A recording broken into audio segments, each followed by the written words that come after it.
दलित समाज के हर व्यक्ति के घर तक पहुंचती है जो है इस्तीफे का कागज भेजना चाहिए। जो दलित समाज आंख मूंद करके पिछले 70 साल से इस कांग्रेस पार्टी को सींचता आया है, उसकी जड़ों में तेजाब डालने का काम अगर किसी ने किया है तो इस कांग्रेस पार्टी ने किया। दलितों पर अत्याचार हो रहा है। जयपुर में एक रोड रेज की घटना, सड़क पर एक्सीडेंट हुआ, एक्सीडेंट के बाद में झगड़ा हुआ, एक भी आदमी मरता है, हमारे दुख होता है, मन में तकलीफ होती है। एक आदमी मारा गया, सरकार ने 50 लाख रुपए का मुआवजा 1 घंटे में घोषित किया। और वहीं नागौर जिले में इस दलित समाज के 2 बेटे 2 माफियाओं की लड़ाई में निरपराध बिना किसी दोष के उनकी लड़ाई में जीप से गाड़ियों से कुचल कुचल करके टुकड़े टुकड़े कर दिए गए। 7 दिन तक वो गरीब मां बाप 7 दिन तक वो गरीब मां बाप अपने बच्चों के, अपने कलेजे के टुकड़ों के चित्रे लेकर के सड़क पर बैठे थे। न सरकार का मंत्री आया, न सरकार का संतरी आया, न सरकार ने कोई मुआवजा दिया। समाज ने इकट्ठे करके और 60 लाख रुपए और बाद में कुल मिलाकर के 1 करोड़ रुपए का मुआवजा दिया। ये दलितों की सुरक्षा की गारंटी देने की बात करते हैं। जिस तरह से राजस्थान में मेरी मातृशक्ति यहां बैठी है, माताएं बहनें, इस राजस्थान की पहचान किससे थी? हाड़ी रानी के बलिदान से पहचान थी। रानी पद्मिनी और रानी रंगा देवी के जौहर से राजस्थान की पहचान थी। राजस्थान की पहचान मीराबाई की भक्ति से थी। कर्मा बाईरा खींचना ओढ़कान हीक नहीं अपन राजस्थान में। उस राजस्थान की दुर्गति इन्होंने क्या की? आज उस राजस्थान की पहचान देश भर में बलात्कार की राजधानी के रूप में बनाने का पाप इन्होंने किया। मैं पूछना चाहता हूं आज आप सब लोग जो यहां बैठे, ये सरकार जो कुर्सी बचाने में लगी हुई थी, इस सरकार की उदासीनता के चलते हुए राजस्थान में 2 लाख महिलाओं के साथ में दुराचार की घटनाएं पिछले 5 साल में हुई। राजस्थान में देश के सर्वाधिक अबोध बालिकाओं के साथ में, छोटी बच्चियों के साथ में दुराचार की घटनाएं हुई। क्या पाप किया था उस छोटी सी बच्ची ने, भीलवाड़ा की एक छोटी सी बच्ची, पूरी दुनिया को भी अभी नहीं समझ पाई थी। दरिंदे उठा करके ले गए, 3 दरिंदों ने दरिंदगी की और उसके बाद में गला दबा करके मारने की कोशिश की और नहीं मरी, छटपटा रही थी तो जिंदा कोयले की भट्टी में डाल दिया और जली नहीं तो बाहर निकाल करके फावड़े से काट करके टुकड़े टुकड़े कर दिए। उस बेटी की एक एक चीख का बदला लेना चाहते हैं कि नहीं लेना चाहते? अरे मित्रों, हम तो वो लोग हैं, उस समाज के लोग हैं, उस क्षेत्र के लोग हैं, इस पश्चिमी राजस्थान के, कि महिलाओं के सम्मान के लिए हमने अपनी पीढ़ियां कुर्बान की। हम महिलाओं की के इस दुख, तकलीफ, दर्द और महिलाओं के प्रति हुए दुराचार का जो है वो बदला लेना चाहते हैं कि नहीं लेना चाहते? न तीरों से लेना है, तलवारों से लेना है, अब की बार 1 वोट से लेना है। और अब की बार का यह चुनाव तो और भी महत्वपूर्ण, इस पोखरण के लिए तो निश्चित रूप से महत्वपूर्ण है ही, राजस्थान के लिए निश्चित रूप से महत्वपूर्ण है ही, लेकिन देश के लिए भी अत्यंत महत्वपूर्ण है। इतने सारी संत शक्ति यहां बैठी है। यह भारत, जिस भारत पर हजारों साल तक अनेक लोगों ने हमले किए, अनेक तरह की ताकतों ने भारत की समृद्धि, भारत की संपन्नता, भारत की खुशहाली, भारत के वैभव, भारत की बौद्धिक संपदा, इस सब से आकर्षित होकर हजारों साल तक भारत पर हमले किए। अनेक ताकतें पश्चिम से लेकर के यूनान तक की अनेक ताकतें भारत में आई, इस संकल्प के साथ में आई थी कि सनातन को मिटा करके नेस्तनाबूद कर देंगे। लेकिन इस उत्तर भड़कीवाड़ भाटियों की इस धरा पर जैसलमेर के लोगों ने अपने सीने पर झेल करके उन सारे वारों को अपने पुरुषार्थ के दम पर घुमा करके वापस पश्चिम की तरफ भेज दिया। या तो खप गए, मर गए, और या फिर लौट करके वापस भाग गए।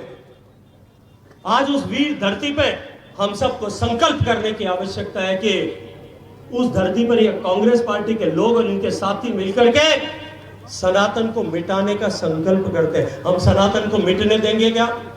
हम सनातन को मिटने दे सकते हैं क्या? ये जो संत शक्ति बैठी है, इसके सामने दोनों हाथ उठा करके मुट्ठी बांध करके बताइए कि हम सनातन को मिटने दे सकते हैं क्या? जो सनातन पर प्रहार करता है वो राजस्थान में राज कर सकता है क्या? हम उसको बदलेंगे कि नहीं बदलेंगे? मित्रों, मैं इसी के लिए आप सब लोगों के बीच में आज संकल्प कराने के लिए आया हूं।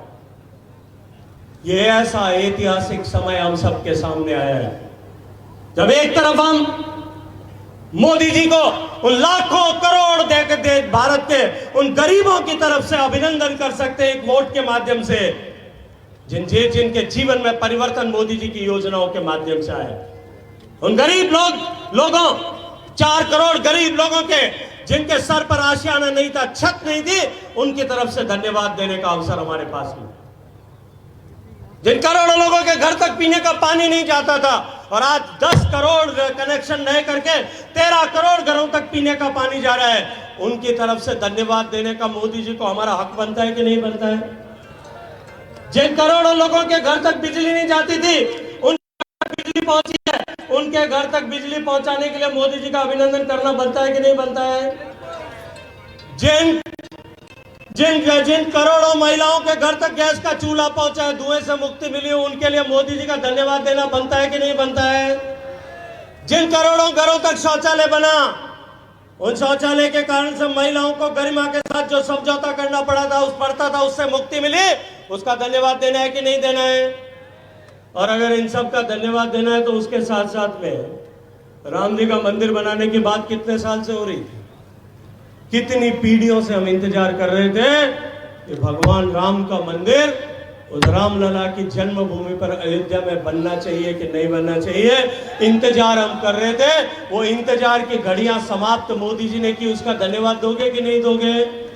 राम जी का काम करने वाले का धन्यवाद का हिसाब हम बराबर रख सकते हैं क्या?